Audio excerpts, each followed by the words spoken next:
The Galactic Council had always found human emotions amusing. From their crystalline towers on Nexus Prime, the 12 founding species would observe the newest members of their confederation with what could only be described as academic curiosity mixed with disdain. "Look how they weep," Kethvar, the Zephyrian ambassador, would say, his metallic voice carrying no inflection as he watched human diplomatic feeds. Such inefficiency, such waste of neural energy.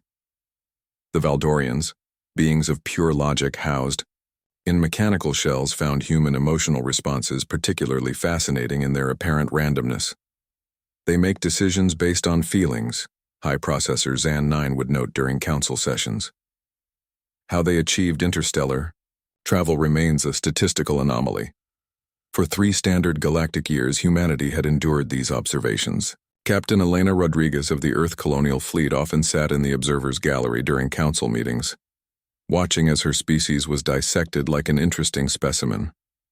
The other races spoke of humans as if they weren't present, discussing their primitive emotional responses and chemical-driven decision-making with the detached interest of scientists studying lower life forms. But Dr. James Chen, Earth's chief xenopsychologist, had been studying them in return. "They don't understand," he told Elena during one of their private briefings aboard the human embassy ship Defiance. "Every species here has evolved past what they consider the burden of emotion. The Zephyrians replaced their feelings with calculated responses 3 millennia ago. The Valdorians were born artificial. Even the Morphic Collective shares a single rational consciousness." "And that makes them weak?" Elena asked, reviewing reports from human colonies that were struggling under the Council's restrictive trade agreements and territorial limitations. "It makes them predictable," James replied. "They've forgotten that emotions aren't a flaw in biological design, they're a feature." The test came when the hegemony attacked. The hegemony was an ancient threat, a species that had been dormant for 10,000 years in the dark spaces between galactic arms. When they emerged, their black ships swept through the outer territories like a plague, consuming worlds and enslaving populations with a ruthless efficiency that spoke of pure calculating malice. The Galactic Council convened an emergency session. Elena watched from the gallery as 12 species debated with mathematical precision. They calculated fleet strengths, analyzed resource allocations, and computed probability matrices for various defensive strategies. Everything was logical. Everything was efficient. Everything was wrong. The Morphic Collective's shared consciousness processed the threat and concluded that a fighting retreat to the galactic core would minimize losses. The Valdorians calculated that sacrificing the outer colonies would preserve the greater civilization. The Zephyrians determined that negotiation might yield acceptable terms of surrender. "The optimal strategy," High Processor Zan 9 announced, "is strategic withdrawal to defensible positions, allowing the invaders to claim territory while we regroup." Elena stood up in the gallery. "And the colonists on those worlds?" "Acceptable. Losses," came the reply. "Emotional attachment to individuals cannot supersede logical preservation of the species collective." That night, Elena sent a single message to Earth: "Gloves off." Humanity had been hiding their true capabilities. The Council had seen their exploration vessels, their modest defense fleets, their carefully diplomatic responses to provocation. They had not seen what humans could do when someone threatened their children. The first indication came when Admiral Sarah Kim's 4th Fleet arrived at Kepler 442b, a human colony world under hegemony siege. The Council forces had already withdrawn, calculating the loss as acceptable. But Kim's fleet didn't withdraw. Instead, they did something that made no logical sense. They attacked.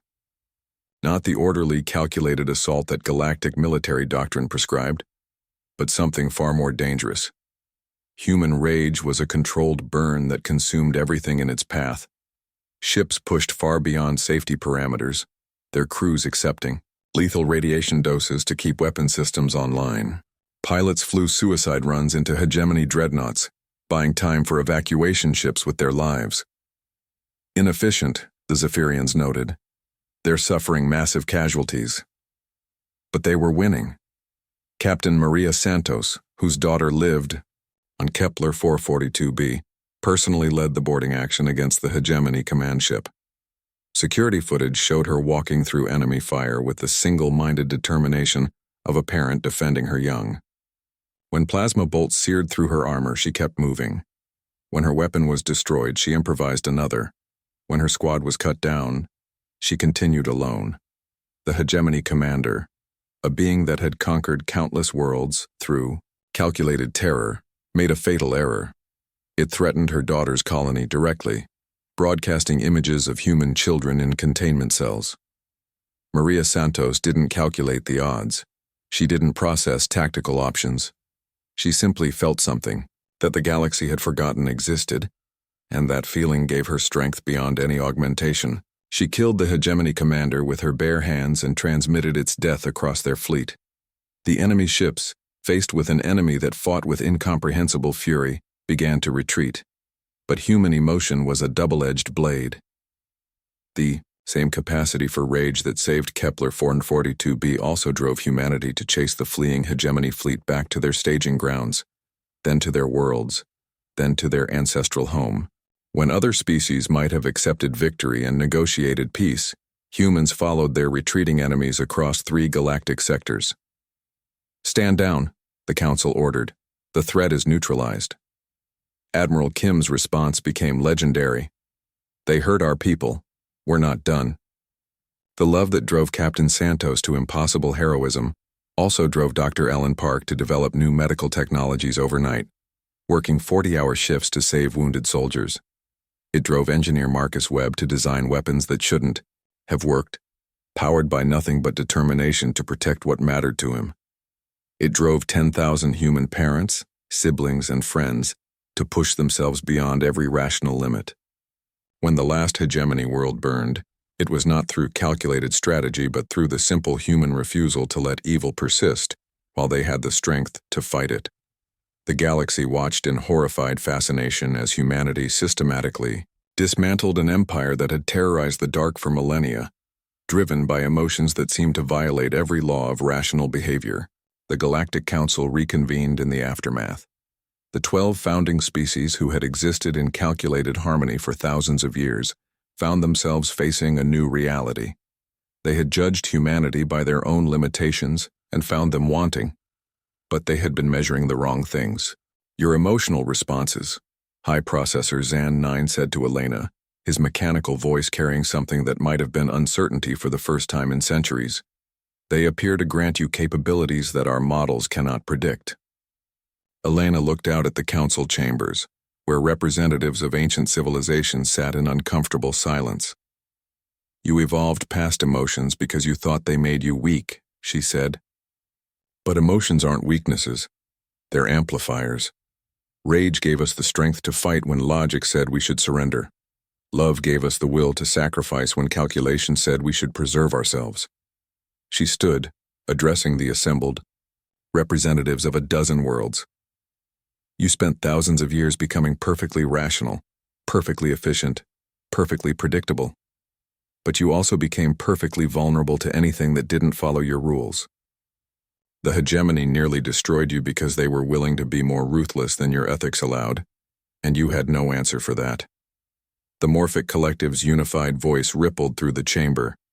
"And you believe emotion is the solution?" "I believe emotion is what makes the impossible possible," Elena replied. "Logic tells you the odds. Emotion tells you that sometimes the odds don't matter." In the years that followed, the galaxy learned new words: courage, sacrifice, determination, love. They watched human colonies thrive in impossible conditions, held together not by optimal resource allocation, but by people who simply refused to give up on each other. They saw human ships arrive first at every disaster, not because it was strategically sound, but because their crews couldn't bear to let others suffer. Some species, the younger ones, began to question their own evolutionary paths. A few even asked human teachers to help them understand what they had discarded in their pursuit of perfect rationality. But the Council's archives, sealed away in quantum-encrypted storage, contained one final observation from that war. Humanity had burned an empire to ash in the name of love and protection. The question that haunted every rational mind in the galaxy was simple and terrifying. What would they do if someone threatened them not with slavery but with annihilation? The answer, they suspected, was that the galaxy would learn that human emotions had depths they hadn't yet begun to fathom. And that was a thought that kept even artificial intelligences awake at night, calculating probabilities they hoped would never come to pass.